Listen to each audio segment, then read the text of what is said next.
आप सही भक्तों को इस सुंदर ज्योतिष चैनल की तरफ से सभी को राधे राधे। तो आइए आज हम सही भक्तों के समक्ष इस नई वीडियो के माध्यम से एक ऐसा महाउपाय बताने वाले हैं जिसके द्वारा यदि आप सही विधि अनुसार अपनी कुल देवी की पूजा कर लेते हैं तो आपके कारोबार में चाहे आपके ऊपर किसी प्रकार की कोई बाधा हो निश्चित ही दूर हो जाएगी। आपके काम धंधे में बरकत नहीं हो रही, लाभ नहीं हो रहा, या किसी कार्य में बार बार रुकावट आती है या नुकसान अधिक होता है, तो इसी से संबंधित हम एक महाउपाय आप सभी के समक्ष रखने वाले हैं, क्योंकि हम आप सभी की जानकारी के लिए बता दें कि कहा जाता है कि यदि अपने घर के कुल देवी देवता प्रसन्न रहते हैं तो किसी प्रकार की कोई विघ्न बाधा हो, कोई भी रुकावट हो या किसी प्रकार का कोई तंत्र मंत्र हो, हमारा कुछ भी अनित नहीं कर सकता। किसी प्रकार की बाधा हमें नहीं रोक सकती या किसी प्रकार की कोई भी हमारे धन धान में हानि नहीं कर सकता। तो इसलिए आज हम सही भक्तों के समक्ष अपनी कुल देवी से संबंधित एक महाउपाय आप सभी के समक्ष रखते हैं कि किस प्रकार हमें अपनी कुल देवी की पूजा करनी चाहिए या किस विधि द्वारा हम ऐसा महाउपाय करें जिससे हमारी कुल देवी हमेशा हमारे ऊपर प्रसन्न रहे तथा हमारी जो भी विघ्न बाधा है वह दूर हो जाए। तो सही भक्तों से निवेदन करता हूँ, जिस किसी भक्त सज्जन ने हमारे भी इस चैनल को सब्सक्राइब नहीं किया है वो सब्सक्राइब करें, लाइक करें तथा कमेंट बॉक्स में जाकर ज़्यादा से ज़्यादा कमेंट करें। तो आइए अब हम उस उपाय को आप सभी के समक्ष रखते हैं कि किस प्रकार यह उपाय करना है, क्योंकि आप सभी की जानकारी के लिए मैं बता देता हूँ, बहुत से भक्त सज्जन या कई लोग ऐसे होते हैं जो भी अपनी कुल देवी पर माथा टेकने के लिए जाते हैं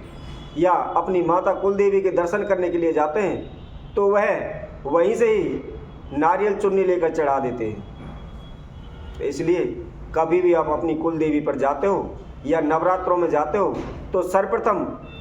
उस माता का पूरा श्रृंगार जैसे नारियल चुन्नी श्रृंगार तथा कुछ भी दक्षिणा उसमें रखकर अपनी कुल देवी की प्रार्थना करके सर्वप्रथम अपने घर पर रखें और जाते समय माता रानी की प्रार्थना करते हुए उस अरदास को, उस चोले को लेकर आप अपनी कुल देवी पर चढ़ाएं तो निश्चित ही आपकी वह संपूर्ण पूजा को स्वीकार करेगी तथा आप जो भी माथा टेकने जाओगे या जो भी ढोक लगाने जाओगे वह शीघ्र ही पूर्ण हो जाएगी।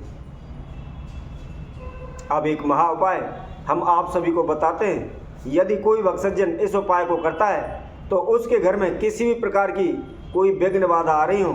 या उनकी कुल देवी उनसे रुष्ट हो रही है या उनकी कुल देवी की पूजा नहीं लग रही है तो वह निश्चित ही लगने लगेगी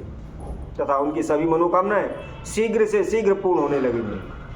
क्योंकि यदि हमारी कुल देवी या कुलदेव की कोई भी प्रकोप होता है तो हमारे बच्चों की नौकरी में, कारोबार में या घर में उच्चाटन हमेशा रहती है। तो आपको शुक्रवार के दिन या नवरात्रों में या सबसे बेस्ट सर्वोत्तम उपाय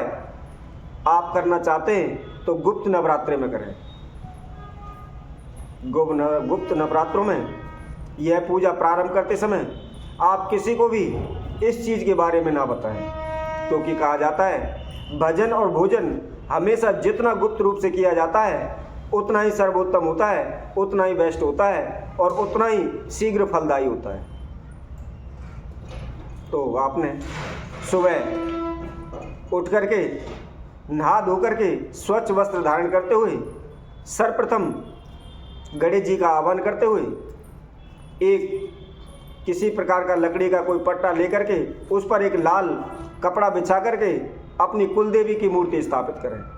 तथा साथ में गणेश लक्ष्मी की स्थापित करें और सर्वप्रथम गणेश जी की विधिवत पूजा करें। उसके बाद अपनी कुल देवी की प्रार्थना करते हुए अपने नाम एवं गोत्र का उच्चारण करते हुए उनका आह्वान करें। पूरे नवरात्रे में गुप्त नवरात्रि हो तो सर्वोत्तम है, उनमें अखंड ज्योत जलाएं तथा ध्यान रखें जो भी आप अखंड ज्योत जला रहे हैं उसके अंदर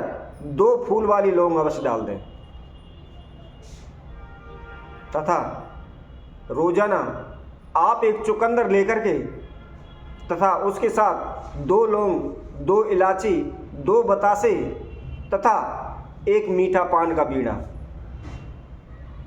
यह सभी सामग्री पूजा करते समय अपनी कुल देवी की प्रार्थना करते हुए माता रानी को अर्पित करें तथा हमारे द्वारा बताए गए इस महामंत्र का जाप करें। मंत्र इस प्रकार हैं: ओम ऐं ह्रीं क्लीं चामुंडाय विच्चै। तो इस मंत्र का जाप करते हुए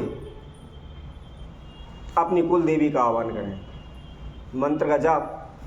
कम से कम 1100 बार प्रतिदिन करें। इसी तरह पूजा करने से आपकी कुल देवी की किसी प्रकार की कोई समस्या हो या कुल देवी आपसे रूठी हुई हो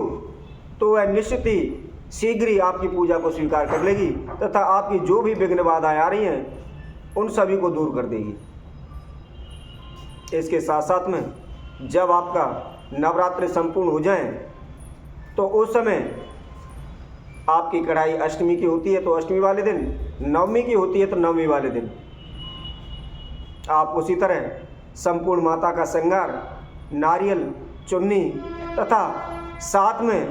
एक चुकंदर लें और उसके साथ आपने 2 लौंग, 2 बतासे तथा 2 इलायची और एक पान का बीड़ा, ये सभी सामग्री को ले जा करके जहाँ भी आपकी कुल देवी का स्थान है, मंदिर है, उसमें जाकर चढ़ाएं तथा आपकी जो भी मनोकामनाएं या जिस इच्छा से भी संबंधित आपने पूजा की है उसकी प्रार्थना करें। तो ऐसा करने से निश्चित ही आपकी कुल देवी आप पर प्रसन्न होगी, आपकी जो भी विघ्न बाधाएं उनको शीघ्र दूर कर देगी। तो इसी तरह हम आप सभी के समक्ष पुनः नई वीडियो के माध्यम से आप सभी के समक्ष उपस्थित होंगे। तब तक के लिए सभी भक्तों को इस सुंदर ज्योतिष चैनल की तरफ से सभी को राधे राधे।